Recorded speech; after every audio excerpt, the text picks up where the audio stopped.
hidupi di lembaga pendidikan ini yang nanti akan disampaikan oleh teman kita calon guru penggerak, yaitu Ibu Emi. Budaya positif yang nanti akan dihidupi lagi di lembaga pendidikan ini seperti apa? Mari kita dengarkan sama-sama dari teman kita Ibu. Baik, terima kasih untuk Bapak Anies yang telah membuka kegiatan di siang hari ini. Apa kabar teman-teman? Masih semangat? Masih. Baik, terima kasih. Hari ini saya menjelaskan sedikit terkait tentang budaya positif yang ada di modul 1.4. Di sini lini masa aslinya yang saya buat itu penyebaran budaya positif kepada rekan-rekan guru, dan yang kedua itu bagaimana membuat keyakinan kelas. Kita lihat bersama pengertian dari budaya positif. Budaya positif merupakan perwujudan dari nilai-nilai atau keyakinan universal yang diterapkan di sekolah. Budaya positif ini akan menimbulkan rasa aman dan nyaman pada murid dalam proses pembelajaran. Budaya positif juga mendorong murid untuk mampu berpikir, bertindak, dan mencipta dengan merdeka, mandiri, dan bertanggung jawab sesuai dengan filosofi Ki Hajar Dewantara bahwa salah satu tujuan pendidikan adalah menciptakan generasi muda yang merdeka, dalam hal ini siswa. Sehingga mereka bisa mencapai suatu kebahagiaan dan keselamatan di kemudian hari. Adapun konsep-konsep inti budaya positif. Yang pertama, perubahan paradigma belajar. Yang kedua, disiplin positif. Yang ketiga, motivasi perilaku manusia. Yang keempat, kebutuhan dasar. Yang kelima, posisi kontrol guru. Yang keenam, keyakinan kelas. Dan yang ketujuh, segitiga restitusi. Bagaimana dengan pembelajaran dengan paradigma baru? Pembelajaran dengan paradigma baru ini sesuai dengan konsep kurikulum merdeka bahwa kita menciptakan pembelajaran yang berdiferensiasi. Pembelajaran yang berdiferensiasi di sini berarti peserta didik itu bisa memenuhi kebutuhan belajarnya itu sesuai dengan dimensi profil pelajar Pancasila. Dari paradigma belajar kita masuk itu disiplin positif. Disiplin positif itu merupakan pendekatan mendidik anak untuk melakukan kontrol diri dan membentuk kepercayaan anak. Ki Hajar Dewantara juga menyatakan untuk mencapai kemerdekaan dalam konteks pendidikan saat ini adalah menciptakan murid yang merdeka dengan kunci utamanya adalah disiplin diri terkait nilai-nilai kebajikan universal yang diyakini.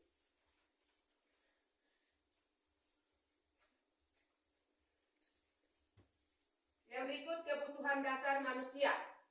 Jadi ada 5 kebutuhan dasar. Yang pertama, kebutuhan akan bertahan hidup. Yang kedua, kebutuhan akan kasih sayang dan rasa memiliki. Yang ketiga, kebutuhan akan kebebasan. Yang berikut, kebutuhan akan kesenangan. Dan yang berikut, kebutuhan akan penguasaan. Bagaimana posisi kontrol restitusi? Ganten berkesimpulan bahwa ada 5 posisi kontrol yang diterapkan oleh seorang guru maupun orang tua ataupun atasan dalam melakukan kontrol.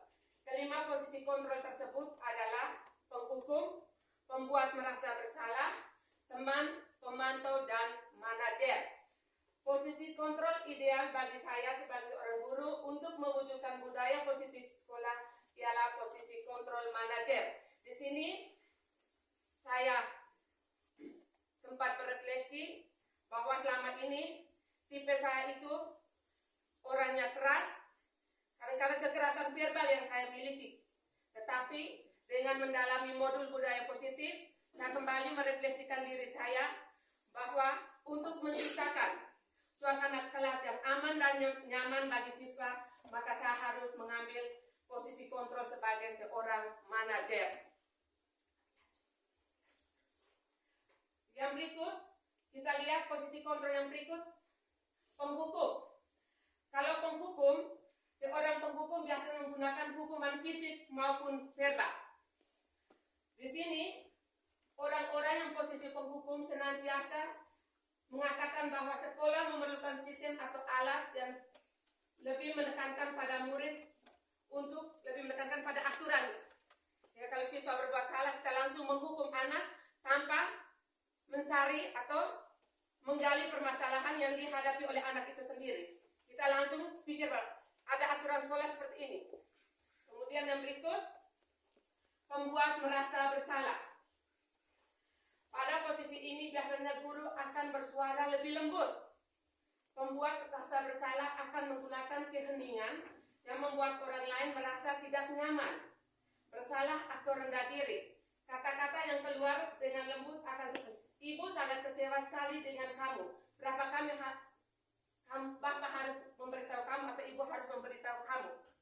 Biasanya kalau anak-anak yang melanggar, "Ya sudah berapa kali kami omong." Nah, ini yang membuat terlalu merasa bersalah. Kemudian yang berikut,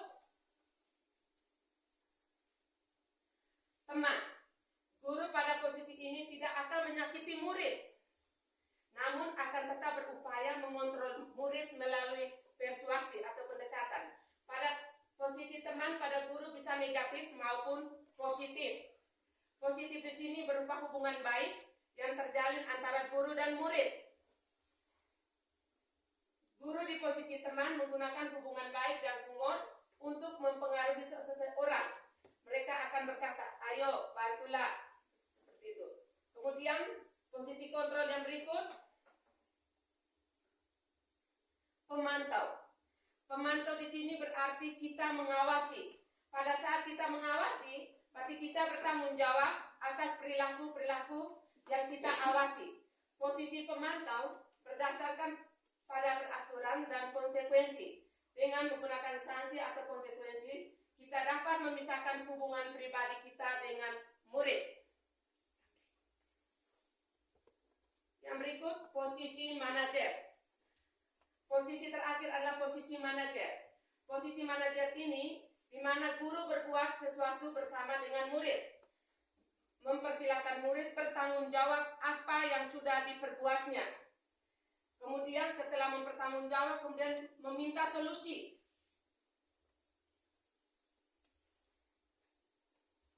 Dan berikut, dari posisi manajer kita masuk konsep inti budaya positif yang berikut tentang keyakinan kelas.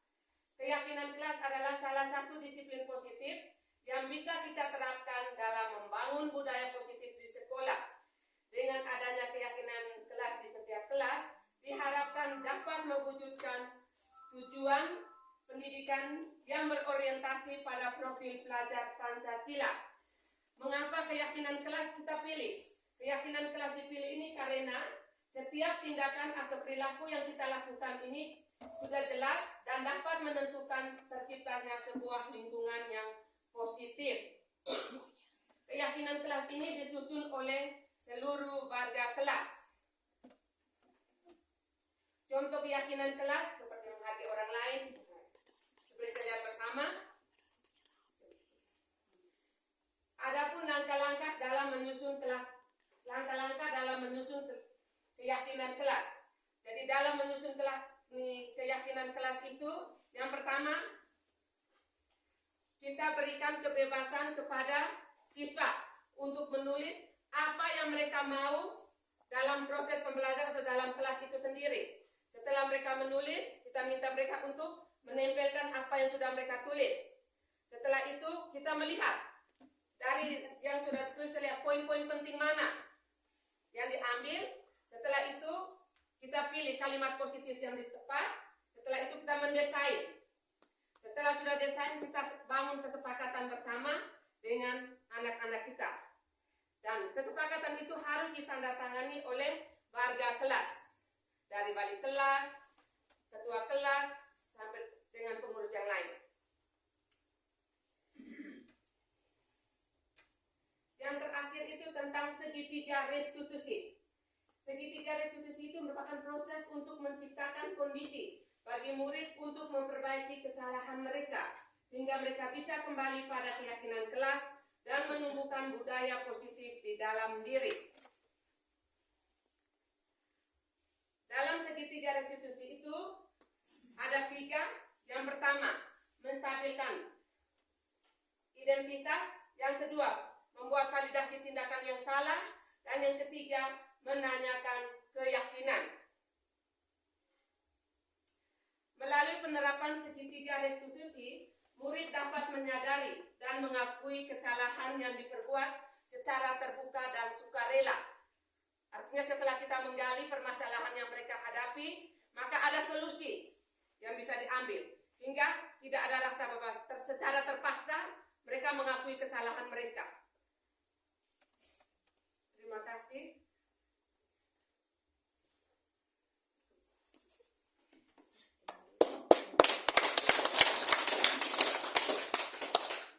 Terima kasih untuk Ibu Devi. Saya sampaikan beberapa hal berkaitan dengan budaya positif yang saya ketik tadi. Adalah budaya positif antara guru dengan guru dan guru dengan siswa. Sehingga kalau semuanya itu sudah terjadi, akan menimbulkan kenyamanan. Kenyamanan dalam belajar bagi siswa dan kenyamanan dalam mengajar bagi guru.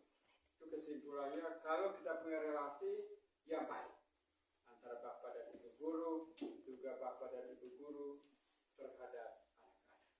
Sekali lagi, terima kasih banyak untuk Ibu. Baik, terima kasih semua, selamat siang. Arahkan pandangan ke depan, Tuhan kan menuntunmu. Hari ini kita akan membuat keyakinan kelas bersama untuk digunakan selama proses pembelajaran IPA nanti. Nah, mengapa harus ada keyakinan kelas? Keyakinan kelas ini dipilih karena tindakan atau perilaku yang kita lakukan di dalam sudah jelas yang dapat menentukan terciptanya sebuah lingkungan belajar yang positif. Perilaku pada kelas tersebut menjadi sebuah kebiasaan yang akhirnya akan membentuk sebuah budaya positif. Untuk itulah diperlukan penciptaan keyakinan-keyakinan dasar bersama di antara warga kelas. Baik, sekarang dalam membuat keyakinan kelas, yang pertama kalian menulis apa yang kalian mau selama proses pembelajaran IPA berlangsung nanti. Tulis di bagian atas ini.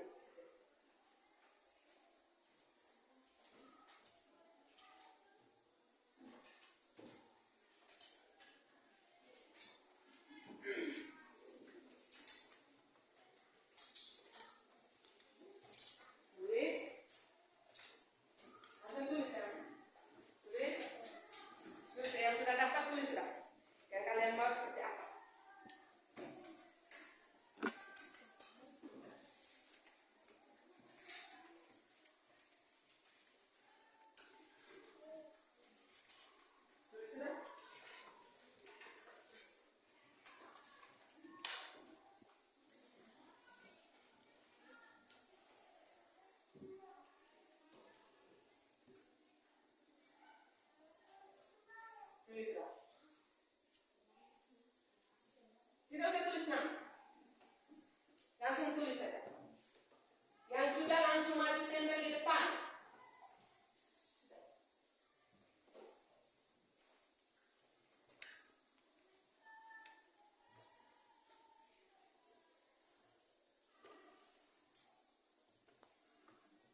menyontek, jangan memotong perkataan teman, menghargai teman yang sedang berbicara.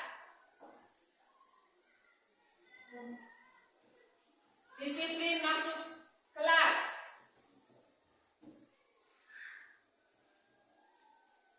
Tidak boleh menyontek, kumpul tugas tepat waktu, tidak ke toilet pada saat proses pembelajaran berlangsung, tidak memotong pembicaraan teman, harus tenang dalam pembelajaran, jangan ke MCK pada saat pembelajaran berlangsung.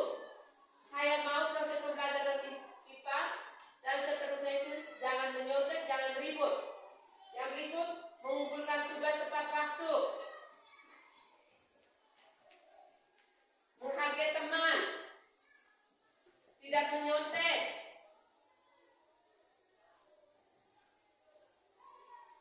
tidak menyontek,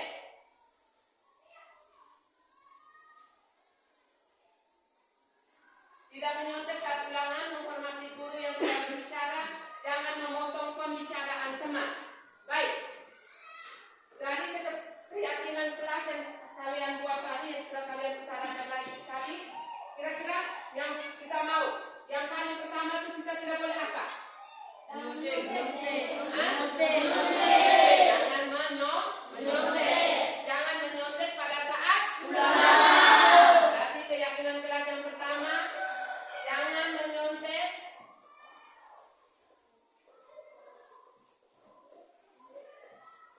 pada saat ulangan IPA. Sudah. Sepakat yang kesepakatan yang pertama? Sepakat. Yang kedua? Harus mengikuti ulangan lesiko. Harus mengikuti ulangan lesiko. Yang tadi kita sudah tulis nih. Jangan ribut. Dan sekarang ulang. Jangan ribut.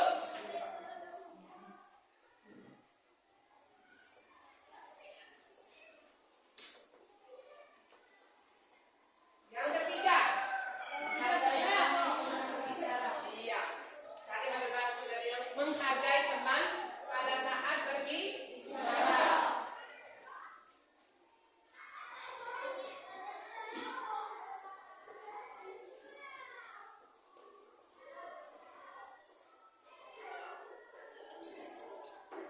Kemudian yang berikut, Harus memiliki catatan IPA yang lengkap. harus memiliki catatan IPA yang lengkap.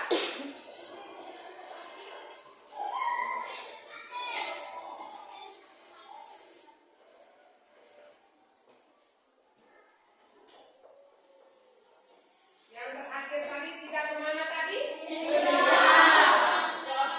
Tidak diizinkan.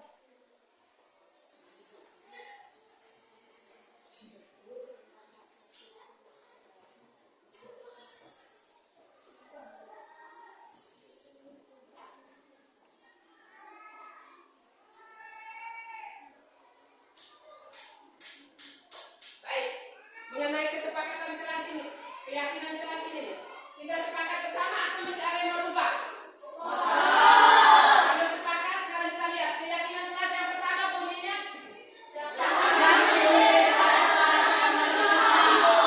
Yang kedua, yang ketiga,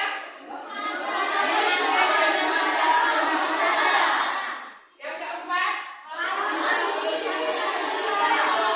yang kelima. Baik, sudah ke MTK selama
kelas yang sudah kita buat akan digunakan untuk kepentingan kita selanjutnya. Terima kasih, selamat. Masa berganti